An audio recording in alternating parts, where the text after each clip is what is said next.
اس ایک غلطی کی وجہ سے اکثر لوگ فرض نماز تک پڑھنا چھوڑ دیتے ہیں، کیونکہ انہیں یہ کہہ دیا جاتا ہے کہ اگر تم فرض نماز کے ساتھ سنت نوافل نہیں پڑھو گے تو تمہاری نماز ہی نہیں ہوگی بلکہ گناہ ملے گا۔ دیکھیں یہ بات جو ہے ہمیں کسی صحیح حدیث میں نہیں ملتی کہ اگر تم فرض نماز کے ساتھ نوافل نہیں پڑھو گے تو تمہاری فرض نماز ہی نہیں ہوگی، بلکہ اس کے اپوزٹ ہمیں صحیح بخاری کی یہ حدیث ضرور ملتی ہے کہ ایک دیہاتی شخص نبی علیہ السلام کے پاس آیا اور کہنے لگا کہ یا رسول اللہ مجھے جنت میں جانے کا آسان طریقہ بتا دیں۔ تو نبی علیہ السلام نے فرمایا کہ اسلام دن رات میں 5 نمازیں پڑھنا ہے۔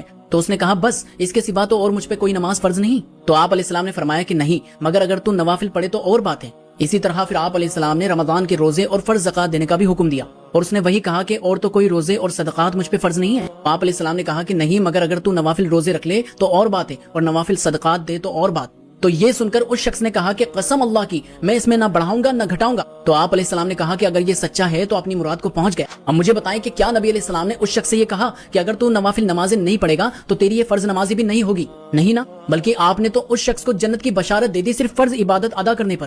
اب جو لوگ یہ کہتے ہیں کہ مغرب کی 7 رکعات جب تک پوری نہیں پڑھو گے تو تمہاری نمازیں نہیں مانی جائے گی، تو میرا یہ سوال ہے ان سے کہ نبی علیہ السلام مغرب کی 3 فرض سے پہلے 2 رکعت نوافل پڑھا کرتے تھے، تو آپ لوگ کیوں نہیں پڑھتے جبکہ یہ تو سنت سے ثابت ہے؟ تو اسی طرح نبی علیہ السلام پیر اور جمعرات کا روزہ ہمیشہ رکھتے تھے، تو ہر مسلمان اسے کیوں نہیں رکھتا؟ اسی لیے نا کہ نوافل ہے، اگر کر لو تو ثواب ہے، نہ کرو تو کوئی گناہ نہیں۔ تو ان 5 نمازوں میں آپ نوافل پہ اتنا زور کیوں ڈالتے ہیں کہ اگر کوئی بیچارہ فرض نماز ہی پڑھنا شروع کر رہا ہو تو وہ بھی نہ کریں؟ دیکھیں میں یہ نہیں کہتا کہ معاذ اللہ آپ نوافل نمازیں نہ پڑھیں، نفل نماز کا تو اپنا ایک مقام ہے، بلکہ آپ علیہ السلام نے تو فجر کی 2 سنت اور عشاء کی وتر کبھی بھی سفر میں نہیں چھوڑی۔ اور ان نفلی نمازوں کا فائدہ تو بلکہ یہ ہوگا کہ اگر قیامت والے دن آپ کی نمازوں میں کمیاں رہ جائے گی تو اللہ تعالیٰ آپ کی نفلی نمازیں بھی تول لے گا فرض کے عوض۔ تو بہتر ہے کہ آپ نوافل ضرور پڑھیں، لیکن اگر کوئی صرف فرض ہی پڑھ رہا ہے تو اسے ڈسکریج نہ کریں، ورنہ تو یہ لوگوں کو نماز سے دور کرنے جیسا ہوگا، بلکہ وہ شخص بھی اللہ کا حق ہی ادا کر رہا ہے۔ جب بندہ فرض کا عادی بن جائے گا تو وہ سنت نوافل خود بخود انشاءاللہ پڑھنے لگے گا، بلکہ ہمیں شروع میں دعوت ہی فرض نماز کی دینی چاہیے تاکہ کوئی مشقت میں نہ پڑے، جس طرح نبی علیہ السلام نے ان شخص کو دی۔